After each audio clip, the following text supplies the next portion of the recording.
Opportunity this afternoon to talk about the budget for elections division as well as the county clerk's budget. The office of the county clerk consists of several different divisions. Administrative services, which includes myself, our deputy Miley David, Administrative Assistant Kathy Kosaka, also Jennifer Joe, who is our Human Resources Technician, and she's also temporarily assigned as our accountant. The Elections Division is also part of the Clerk's Office. The Elections Program Administrator, Pat Nakamoto, is here with us, as well as Elections Program Specialist, Kari Saiki. Also, an integral part of the clerk's office is council services, which includes council and committee services sections. Glennis Yamada, council services section supervisor, and Jeanette Aiello, committee services section supervisor, also present today. The legislative research branch is also under the clerk's office, and LRB, of course, works closely with the council members and their staff and is a big support to the council. LRB Supervisor John Hendricks is with us this afternoon, as well as LRB Legislative Analyst Rodney Oshiro, who was instrumental in assisting with the budget for the clerk and the elections office today. The support services section produces reprographic services for the county of Hawaii and falls under the clerk's office. Margaret Lucas, support services supervisor, is present today with us as well. So thank you very much to our staff for attending. As the new county clerk, I quickly realized what a difficult task the clerk's office has and what an extraordinary job the staff does in completing this very challenging work. I want to thank the staff for the support I receive and the support that they provide to the county council. It's amazing to me how well the staff adjusts to the turmoil that occurs every 2 years within this office, and they continue to carry on no matter what the changes are, and they provide good services to the public and the council. I really want to thank them and commend them for their hard work and for being able to adjust to all of the changes that occur. In preparing the budget today was, a challenging experience. As you all may know, we have not had a stable accountant in the clerk's office since approximately August 2011, and the accountant position has been totally vacant since October of 2012.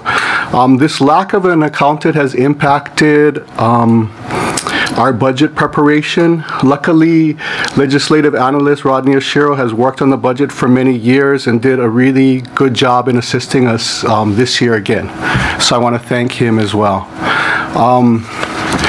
Before we kind of get started with the numbers, I think most of you know that my background is a social worker, and social worker and math don't really go well together. It's like oil and water. So I'm very thankful for all of the folks that have assisted with the budget. I'm kind of right-brained and they're left-brained, so it's helped me a lot. So I want to thank everyone for their support in working on the budget. We wanted to talk about the elections division budget first. The good news is that salary and wages is decreasing by $51,483 or 13%, primarily due to a projected decrease in overtime. The salary and wages decrease is occurring despite the furloughs ending as well.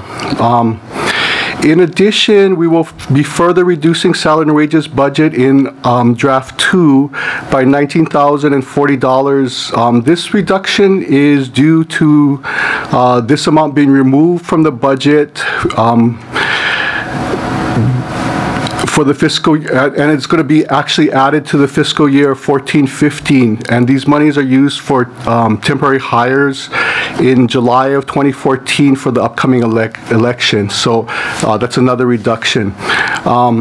Additional draft 2 reductions include $5,000 reduction in cargo van rental amount for the election season, and an adjustment decrease of $7,300 in the amount owed back to the State Office of Elections for them taking over the general election, this past general election.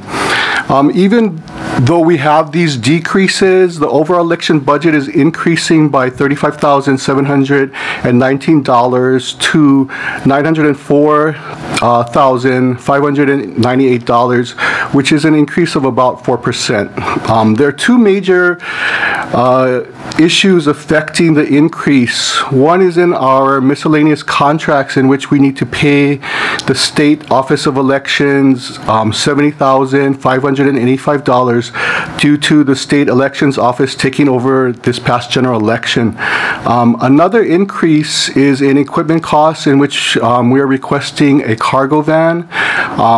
The Elections Division's current van is approximately 13 years old. I know that there's been a lot of talk about leasing vehicles instead, so we really would like to also explore that area, which may further decrease the elections budget. And basically, for the fiscal year 2012-2013, we are meeting all of our election division program objectives. And so that's kind of an overview of the elections budget. Are there any specific questions that we can address for you folks in regards to the elections budget? And then I'll go on to the clerk's budget. Any question? Councilmember Ford? Thank you. What's the total of reductions that you see coming forward in this budget for elections?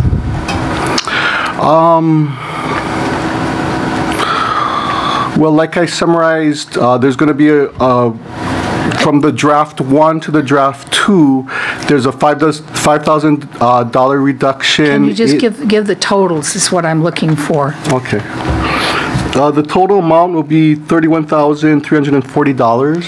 Okay, because 2011-12 was about $616,000. This budget is over $320,000 more, and it's an equivalent year, you know, as a non-election year. And you're going to reduce that by only $31,000. And frankly, as I look through this budget, I'm rather horrified by some of the numbers in here.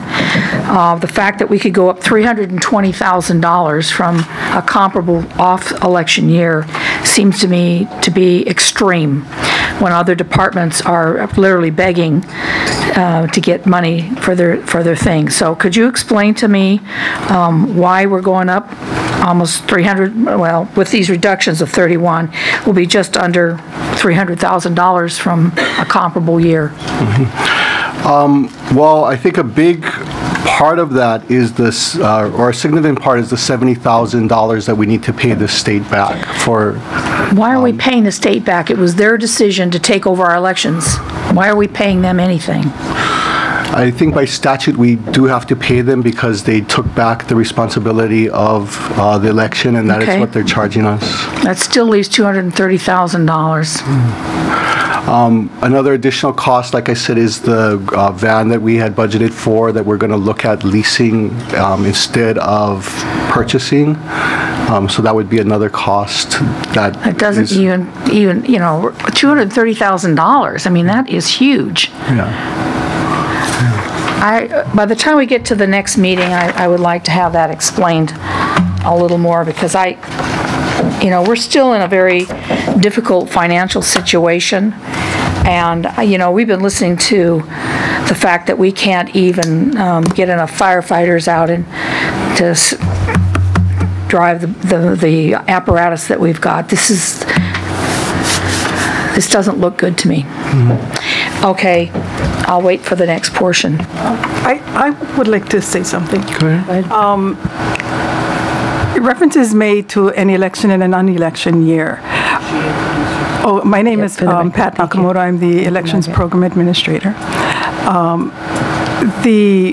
In the past, the primary election was held in September, and the primary election has now moved up to August. And so the new fiscal year starts in July. And so we needed to move some of our expenses earlier into this fiscal year's budget. And so elections basically falls in 2 fiscal years now. And that's probably why you're going to see the expense increase in this fiscal year that we're budgeting for now. Thank you. Any other questions? Thank you for that presentation. So